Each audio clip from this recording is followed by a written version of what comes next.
Hi అండి అందరికీ. ఎలా ఉన్నారండి అందరూ? నేనైతే వేసవికాలం కాబట్టి ఫ్రూట్స్ తీసుకుంటూ ఉంటాను. అబ్బా! నువ్వేనా తీసుకునేది? మేము తీసుకుంటాం అనుకోవద్దండి.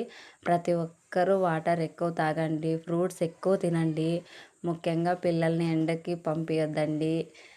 ఎండలు ఎక్కువగా ఉన్నాయి. చిన్న పిల్లలనైతే ఇంట్లోనే పెట్టేసి ఏమన్నా కూల్‌గా ఇలాంటివి జ్యూసులు చేసి ఇవ్వండి, తాగుతారు. నాకైతే చాలా ఇష్టమండి. నేనైతే ఇలా పిల్లలకి ఆ ఫ్రూట్స్ తెప్పించి కట్ చేసి ఇస్తుంటాను. చూడండి ఆ ఫ్రూట్ వచ్చింది కదా అని నాలో ఉన్న సింగర్ బయటకొచ్చేసాడు. నాకైతే చాలా చాలా ఇష్టమనే చెప్తాను. మా పిల్లలు కూడా అలాగే తింటారండి. పిల్లలంటే గుర్తుకొచ్చింది. ఒక చిన్న సజెషన్ చెప్తాను. పిల్లలకి మొబైల్ ఎక్కువ ఇవ్వద్దండి. చాలామంది అమ్మ వాళ్ళని చూస్తుంటాను కానీ తల్లులని ఎక్కువ మొబైల్స్ ఇస్తుంటారండి. ప్లీజ్ అది మాత్రం అవాయిడ్ చేయండి. నచ్చితే please like, subscribe. Bye bye.